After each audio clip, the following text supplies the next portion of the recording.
Great to be in a regional again. Congratulations to the 3 other teams.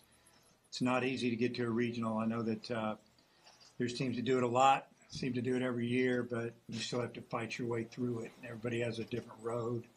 And, I feel good where we are right now and really glad to be at home. Questions for the student athletes? Logan, Zach, you guys 2 transfers here now. I mean, just how excited is it that you've gotten to this point? I know we've been building up to this season, but as kind of 2 guys new to the program, the excitement level of a Fayetteville Regional this weekend. Yeah, I mean, I'm really excited. I mean, I've been to a couple regionals in the past, one away and hosted one, but I mean, I've been to, the Texas series is probably the closest thing that I could compare a regional to, and it's going to be a lot better than that. So I'm really excited to see all the fans out there this weekend. Yeah, super excited. We're all super pumped to kind of get this thing going, and super excited to play in front of all these fans this weekend. Will, you're obviously the inverse of that.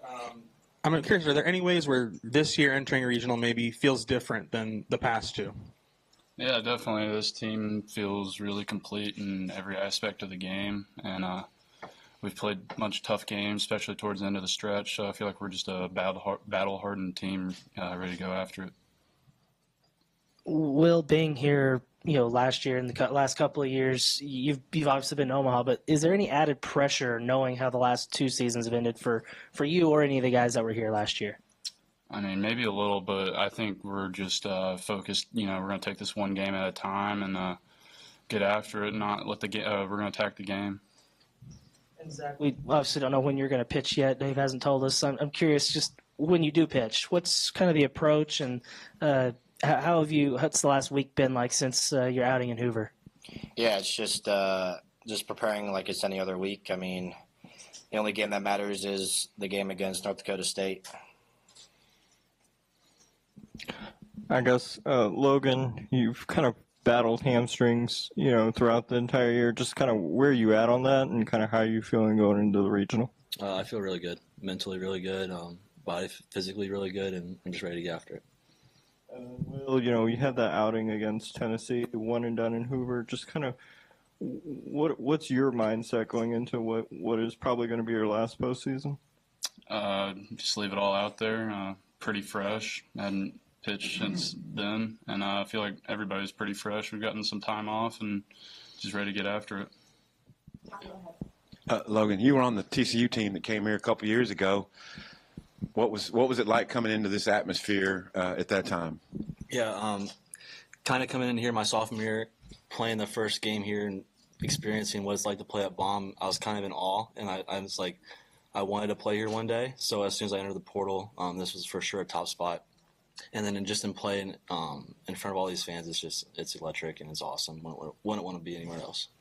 Your team and then Kansas State and Southeast Missouri came in here and won the regionals the last couple of years. Are you hearing that in the locker room about we need to break that trend? No, we're just going to take it one game at a time and play our brand of baseball. Yeah, I guess for any of you, what's the team's mindset going into this? Glad you got the longer rest, maybe a little restless to play, maybe a little bit of both? Yeah, we're obviously restless to play. We want it to be tomorrow. I mean, now, we really want to get on the field, but I mean, we're not looking ahead to the winner's bracket or trying to win the regional. We're just trying to go out there and beat North Dakota State and then move on from there. Dave, were you going to announce your starting pitcher with us for Friday? Here in a little bit. Are we still talking to the players, or am I? Well, I'm waiting until you get done. You just want to talk to somebody that's sitting in here. There's a scout report on that. What have y'all seen from the North Dakota State hitting lineup, the 2 pitchers, please? We haven't gone over them yet. I think we're going to after we're done here. All right. The mentality you feel like North Dakota State might be bringing into this game, that kind of nothing to lose type mentality. How would you address that? Yeah, I mean, Arkansas is a team to beat, and everyone wants to come here and beat us on our home field, and that doesn't change with North Dakota State. For any of you guys, I mean, North Dakota State's a team that y'all don't probably see very often. I'm curious, whenever the bracket is announced, are y'all looking them up on your phones, or are you waiting until the meetings with the scouting reports and stuff like that?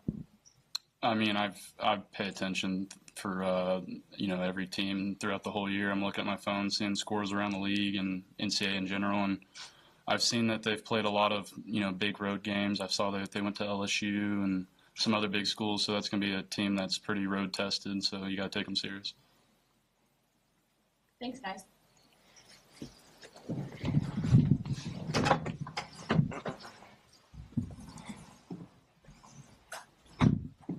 All right, questions for Coach Van Horn. Dave, could you announce? Yeah. Who the pitcher will be tomorrow? The starting pitcher will be Aiden Jimenez. And obviously that's raises eyebrows, or just like, what's the logic there? That was our game plan all along. And, he didn't throw in Hoover, which was okay. Got a chance to get some more rest, Strike thrower. Tough. You got to know him. I know they're going to hit about 7 lefties in their lineup. It's not a lot of power. It's guys that hit the ball through the middle the other way and trying to win the regional. Bottom line, he's a good pitcher. I mean, think about it. He's the guy we give him the ball to when the game's on the line everywhere. 6th, 7th inning, Friday night, Baton Rouge, whatever. That's the only game out of the bullpen it didn't work out. He's gotten one start, didn't go great, but I got to give the team that we were playing a lot of credit for that one. And the depth of your pitching, you feel like for this regional, how suited are you to have enough arms? Yeah, we have enough. Our bullpen's done a great job all year. If you look at the numbers, we're like any team in the country. If you get to a situation where you got to get to Monday, everybody starts to thin out. But for the most part, everybody's got 3 starters and a bullpen, and you hope you play well. Hope you field the ball well. You don't make your starting pitcher throw more pitches than they need to. In a perfect world, you score runs, but you never know how it's going to go. And we've been talking about that all week. And you just got to go play. You can dive into the other team as much as you want and dissect it. Bottom line, we need to play good. If we do what we do, we'll have a chance to win. If we don't, we won't. With Jimenez, when you started him against Tennessee, did you do that with the intent looking ahead to this moment?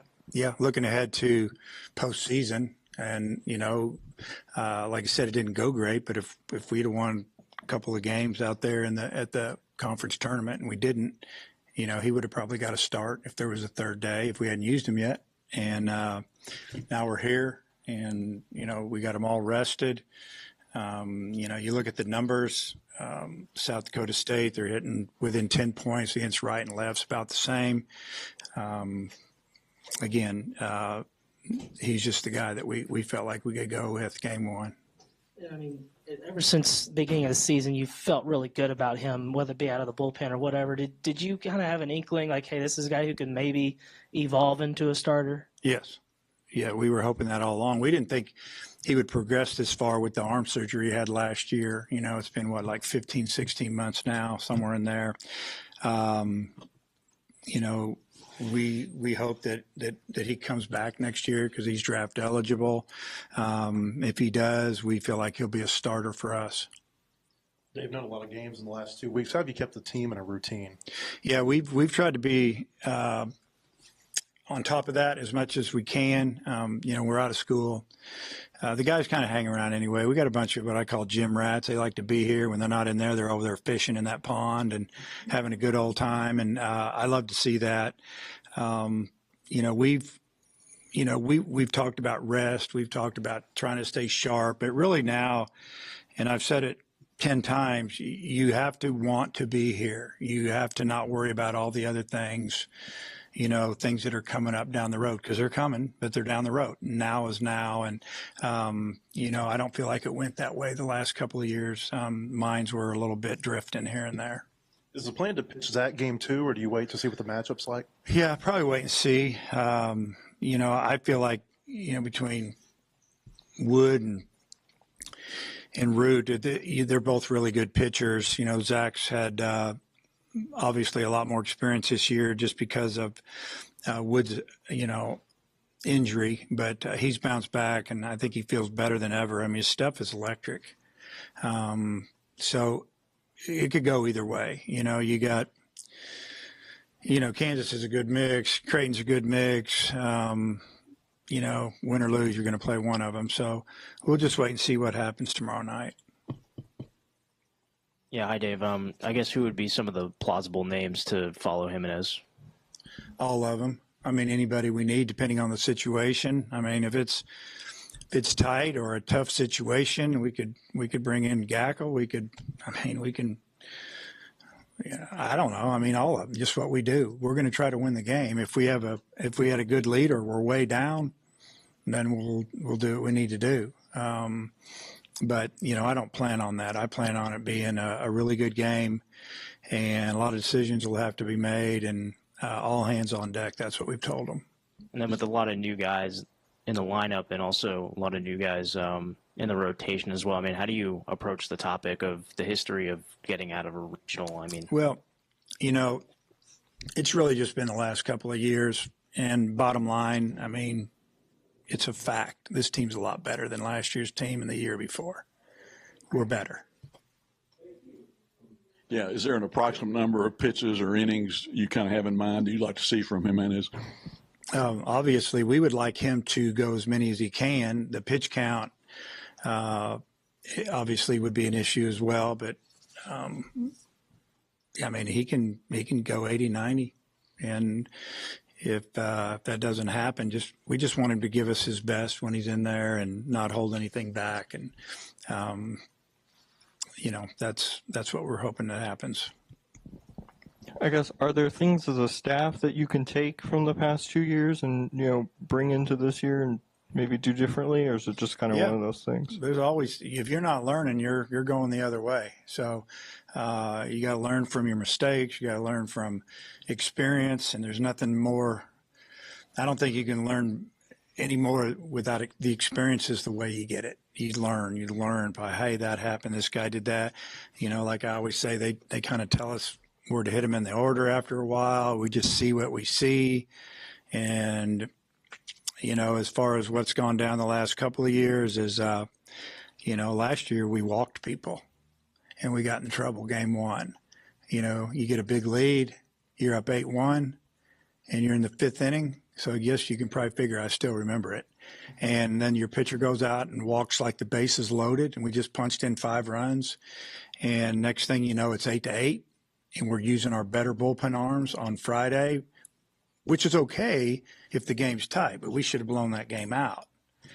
And we got to use Gackle for who knows how many innings, and so he's going to be a little bit tired the rest of the weekend, and we end up scoring the next 8 runs. But we'd already used a couple guys before we got that game. And what you do today is going to affect tomorrow and the next day, and it really did. So, hopefully our guys will go out and pitch well. Hopefully we'll field well. We didn't field well in the first inning the other day against Ole Miss, and it cost us the game. And, they didn't score the rest of the game. We scored in the bottom of that inning and the bottom of the second. So, I mean, there's a lot to learn, and, hopefully, cut that off at the pass pretty much. If something like that happens again, we're deeper in our bullpen than we were last year. We won't wait quite as long. North Dakota State, Coach Oaks, his dad was, at Minnesota for a long time. Back to your Big Ten days, any relationship there? Do you know him at all? No, I don't know him real well. I know he's done a tremendous job there. I think he played there, coached there, assistant. I'm not sure exactly, but I respect everything he's doing. I coached in the North at Nebraska. You spend 90% of your time inside when you get back from the holidays, and then you go on the road, you play, and you lose, and then you win one, you lose 2, you lose. It's tough. And but what you do is you bond as a team, and you get better, and you get tougher, and that's exactly what I feel that we're getting into tomorrow, is a team that is confident, that they can win in this environment because of playing at Alabama, LSU, DBU, Tulane, those type of schools, Minnesota. They're not scared. Now, that's why I keep telling our team it's all about how we play. It's about what we do. They're going to do what they do. We need to stop it, and then we need to do what we can do. What have you seen from? I know they haven't announced a starter, but Nolan Johnson, their lefty pitcher. I mean, it seems like he's gotten a lot better as the season's worn on. Yeah, he's really good. Good changeup. Lefties hit him a little bit better if you look at the batting average against, and that's usually because it slows the changeup down a little bit. So obviously we got to hit the fastball when we get the opportunity, but we can't chase his changeup, and there might be some counts we need to maybe sit on it a little bit. And we've done a pretty good job with lefties with a changeup this year. You never know when that's going to change. Some guys just have one that kind of as they say, the old Bugs Bunny changeup. It's hard to hit. It just dances around. And those of you that are our age have seen the cartoon when the ball just kind of stops and then it moves. Yeah. Anyway, so half of you don't know, but I'm not saying he's got that one, but he's got good stuff and he competes. And the other thing is he's pretty tough. I mean, if you throw 119 pitches on a Wednesday and you come back on Saturday and you start the game to get here, winner take all against Oral Roberts on 2 days rest, I think, and he threw 40-some pitches, then you got a serious desire to win. You're looking out for the team more than yourself, and I'm sure that his players play really hard behind him. Coach, is there anything else about North Dakota State that has stood out when you've been looking at film and everything? Yeah. Maybe a few things, a couple things that I don't want to mention that we've noticed, but just that they just play, and they seem to play free, and they lost a lot of games early, and they learned how to handle losing a little bit, and they like winning, and they fought to win, and they fought to get here. So it's going to definitely be a game that I don't think anybody's going to be backing down. Hey, Coach. These two teams, Arkansas and North Dakota State, don't meet very often. The last time you were a player here, do you remember those games at all against North Dakota State? Yeah, my wife pointed it out to me last night. She shows me her phone and says, "You're in the lineup." And I said, "Oh, we probably played them over spring break when I had a fractured ankle, or not ankle, a heel. We used to play on this AstroTurf up there where the parking garage is. And it's the parking garage / football practice field. And the turf had a pad under it and asphalt. Well, there wasn't much pad. Long story short, I had a little crack in my heel. And we played 2 games a day against teams from like Division II teams. We played Ozark. We played whoever. And I remember I wasn't playing much, and I was thinking, man, everybody's really jacking their average up right now. I got to try to catch back up. But when she showed it to me, it had me DHing. And I'm like, I never DH. I played second base every day, it seemed like, when I was healthy. So I think might have been just coming off of that. And I looked at the scores, and I looked at who pitched. It was a good memory. But, yeah, I don't remember anything about it, to be honest with you. Dave, one of those box scores lists you as having a triple. So if you had a cracked heel, I was limping around probably. I did most of my damage in league play. Look it up. I'm just kidding. But yeah, I remember that week because nobody was at school back then, and here we are playing 2 games a day and eating lunch, if you call it lunch, at the field between games. It was different times back then. Coach Bryan did a great job. BetOnline is the world's most trusted betting platform and your #1 source for all your sports betting action. Baseball season is in full swing and we're into the NBA and NHL playoffs, and BetOnline has more ways to stay in on the action with the latest odds, news, and scores, even live in-game betting while the games are being played. With the largest selection of odds on everything from the MLB, NBA, NHL, and UFC, BetOnline remains the best online source for all your sports wagering information. In between games, head over to the BetOnline Casino with all the top Vegas-style games, including poker and live casino. BetOnline, the game starts here.